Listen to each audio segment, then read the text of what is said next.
Welcome back tutti frutti cooking. இன்றைக்கி இட்லி மிளகாய் பொடி எப்படி செய்யலான்னு பார்ப்போம்.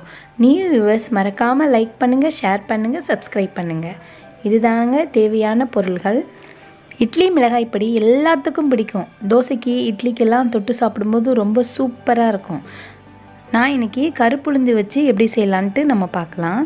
அதுக்கு 1/4 கிலோ உளுந்தை இந்த மாதிரி நல்ல ரோஸ்ட் பண்ணி எடுத்துக்கணும்.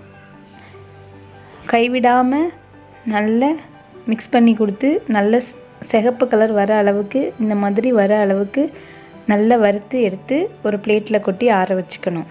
அது கூடவே கடலைப்பருப்பு எடுத்து வச்சுருப்போம் ஒரு 3 ஸ்பூன், அதையும் நல்ல செவக்க வறுத்து ஆற வச்சுக்கணும். இப்போ ஒரு கைப்பிடி காஞ்ச கருவேப்பிலை, அதையும் நல்ல வறுத்துட்டு ஆற வச்சுக்கணும். நான் இதுக்கு 30 காஞ்ச மிளகாய் எடுத்திருக்கேன், அதையும் நல்லா வறுத்து ஆற வச்சுக்கலாம். இப்போது இதில் ஒரு 3 ஸ்பூன் எள்ளை ட்ரை ரோஸ்ட் பண்ணி தனியாக எடுத்து வச்சுப்போம். இது கூடவே எடுத்து வச்ச பெருங்காயம், அதை 1 ஸ்பூன் எண்ணெய் ஊற்றி பொரித்து தனியாக வச்சுக்கலாம். நம்ம எடுத்து வச்சுருந்த பூண்டையும் இதில் நல்லா செவக்க வறுத்து தனியாக எடுத்து வச்சுப்போம்.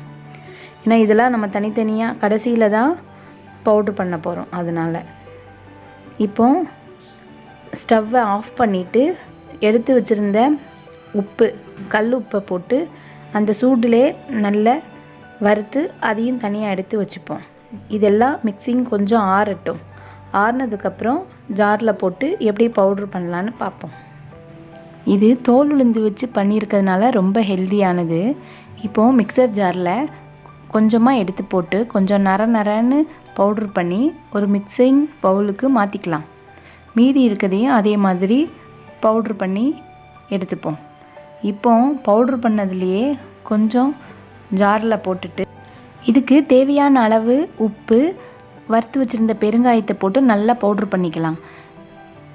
இதையும் மிக்சிங் பவுலில் போட்டுடலாம். அதெல்லாம் நல்லா மிக்ஸ் பண்ணிவிட்டு அதிலேருந்து கொஞ்சம் எடுத்து திருப்பியும் ஜாரில் போட்டு நம்ம வறுத்து வச்சுருந்த பூண்டு அப்புறம் எள்ளு, அதை பல்ஸ் மோடில் தான் பண்ணணும். இப்போ பல்ஸ் மோடில் பண்ணி மிக்சிங் பவுலுக்கு மாற்றி எல்லாத்தையும் நல்லா மிக்ஸ் பண்ணிடலாம்.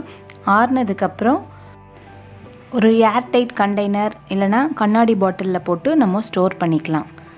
இந்த மிளகாப்பொடியை இட்லி, தோசைக்கு நெய் இல்லைன்னா நல்லெண்ணெய் ஊற்றி சாப்பிட்டோம்னா ரொம்ப சூப்பராக இருக்கும். நீங்களும் இதை மறக்காமல் வீட்டில் ட்ரை பண்ணி பாருங்கள். எப்படி இருந்துச்சுன்னு எனக்கு கமெண்ட் பண்ணுங்கள். இந்த வீடியோ பிடிச்சிருந்தால் லைக் பண்ணுங்கள், ஷேர் பண்ணுங்கள், சப்ஸ்கிரைப் பண்ணுங்கள். தேங்க்ஸ் ஃபார் வாட்சிங்.